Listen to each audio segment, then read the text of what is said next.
പിണറായി വിജയൻ എന്ന് പറയുന്ന ആള് കേരളം മുഴുവനുള്ള ചെറിയ ചെറിയ പഞ്ചായത്തുകളിലും ബ്ലോക്ക് പഞ്ചായത്തുകളിലും ജില്ലാ പഞ്ചായത്തിലും കോർപ്പറേഷനും മുനിസിപ്പാലിറ്റിയും പോലുള്ള വളരെ വിപുലമായ സ്ഥലങ്ങളിൽ തെരഞ്ഞെടുപ്പ് നടത്തുമ്പോൾ പിണറായി വിജയനെ ഇടപെടുന്നതിൽ പരിമിതിയുണ്ട്. പക്ഷേ പിന്നെ 140 മണ്ഡലങ്ങളിലേക്ക് തെരഞ്ഞെടുപ്പ് വരുമ്പോൾ പിണറായി വിജയൻ എന്തൊക്കെയാ ചെയ്യാൻ പോകുന്നത് കേരളം കാണും. കാരണം അയാൾക്ക് തോൽക്കുക എന്നുള്ളതിന് തീരെ സന്നദ്ധതയില്ലാത്ത ഒരാളായിട്ടാണ് ഞാനത് പറഞ്ഞാണ്. പിന്നീട് ഈ സോഷ്യൽ മീഡിയക്കാരൊക്കെ അന്ന് ഞാൻ പറഞ്ഞ കാര്യം ആഘോഷിക്കുന്നത് ഞാൻ കണ്ടിട്ടുണ്ട്. ഞാൻ അവിടെ നിൽക്കുക ചെയ്യുന്നത്. കാരണം ശ്രീ പിണറായി വിജയന് വേറൊരു പ്രശ്നം കൂടിയുണ്ട്. കഴിഞ്ഞ 10 വർഷം കൊണ്ട് ശ്രീ പിണറായി വിജയൻ എന്ന് പറയുന്ന ഒരു രാഷ്ട്രീയ നേതാവ് മാത്രമല്ല, അയാൾ ഒരു വലിയ വ്യവസായമാണ്. ഇറ്റ്സ് എൻ ഇൻഡസ്ട്രി എന്ന് പറയും.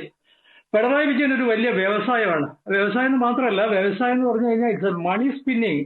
അതാണ്, പണം കായ്ക്കുന്ന ഒരു വ്യവസായമാണത്. ഒറ്റ ഉദാഹരണം ഞാൻ പറയാം.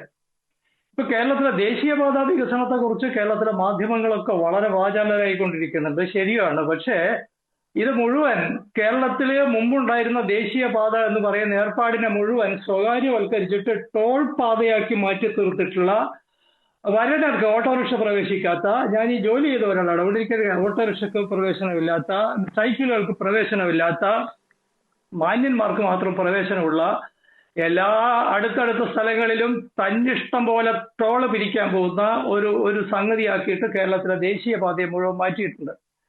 എന്ന് പറഞ്ഞാൽ പ്രൈവറ്റ് ഈ പറയുന്ന കോർപ്പറേറ്റുകൾക്ക് പണം കൊയ്യാനുള്ള ഒരു മേഖലയാക്കിയിട്ട് കേരളത്തിലെ ദേശീയപാതയെ മുഴുവൻ മാറ്റി തീർത്ത ഒരു മനുഷ്യനെയാണ് പിണറായി വിജയൻ എന്ന് പറയുന്ന മുഖ്യമന്ത്രി എന്ന് പറയുക. അതാണ് ഞാൻ പറഞ്ഞത്, ഹീസ് എൻ എന്റർപ്രൈസ്. അയാളൊരു വ്യവസായമാണ് പിണറായി വിജയൻ എന്നുള്ളത്. ഇത് കേരളത്തിലെ സ്വകാര്യ മൂലധന താല്പര്യങ്ങൾക്ക് മുഴുവൻ ചുവന്ന പരവതാനി വിരിച്ച വേറൊരു ഭരണവും ഇതുപോലെ കേരളത്തിന്റെ ചരിത്രത്തിൽ ഉണ്ടായിട്ടില്ല.